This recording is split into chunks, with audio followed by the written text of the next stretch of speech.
Maybe a little bit of positivity coming from the Korean Peninsula, actually, with Kim Jong Un sending a powerful message to President Trump that China is back on North Korea's side. Is it stability? Well, to gauge all that is Asia government reporter at large, David Tweed. He's here to tell us about what's in the message. Well, I mean, the messaging is incredible when you consider that these two countries have been loathing each other for the last 5 years at least. Since Kim came to power and Xi came to power, there's been no meetings between them. Kim Jong Un hasn't even accepted to meet the envoys that China sent over when it's been putting out its feelers. So the fact that we see him arriving in Beijing with this huge entourage, his wife on this great big train, it really does send a message to the United States. And that message is when you take into account any moves on North Korea and when it comes to negotiating, you have to take into account that Beijing is there.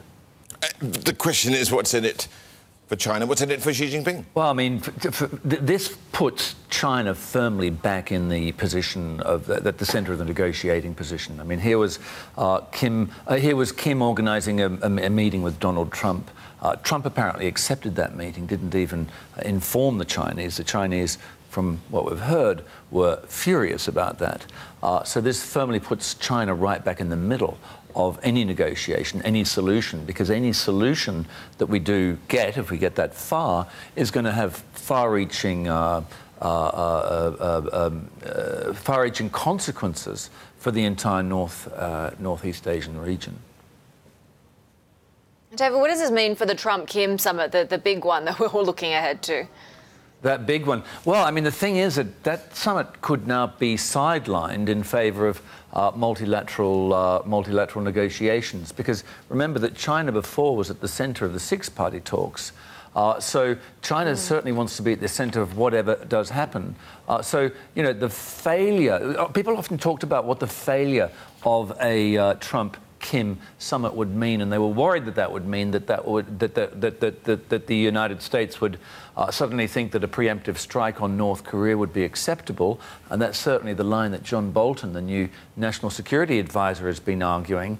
But I think that now the United States, if they can't find the agreement they're looking for, then, and that being the agreement to immediately give up their nuclear weapons, which seems unlikely, that the United States is now going to have to think twice about a preemptive strike, because any preemptive strike is clearly going to be bringing China into what might become a regional conflict.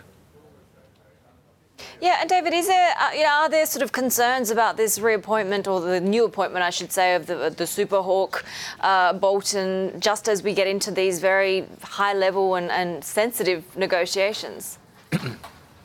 The thing about John Bolton is that he's been involved in North Korean negotiations before. Back in 2002, he was advising George Bush. And then at one point there was a breakdown in talks on the 1994 agreed framework, which had actually put a freeze on North Korean nuclear activities. But John Bolton and some other hawks who were advising George Bush at the time didn't like it. And then when they got news, at least they thought they had news, about North Korea trying to purchase some uranium enrichment technology, John Bolton said that was the anvil he was going to use to break that 1994 agreement. What happened after that was that North Korea fired up its nuclear program, and we now have a proliferation of nuclear capabilities in North Korea. So it doesn't look potentially as if that worked. But what we do hear from John Bolton is that he has this deep-seated mistrust of the North Koreans that many people share. One of his latest, a joke he told on television the other day was, how do you know if a North Korean is lying? And the answer to that was, if they're moving their lips. That's John Bolton, not me, I might add.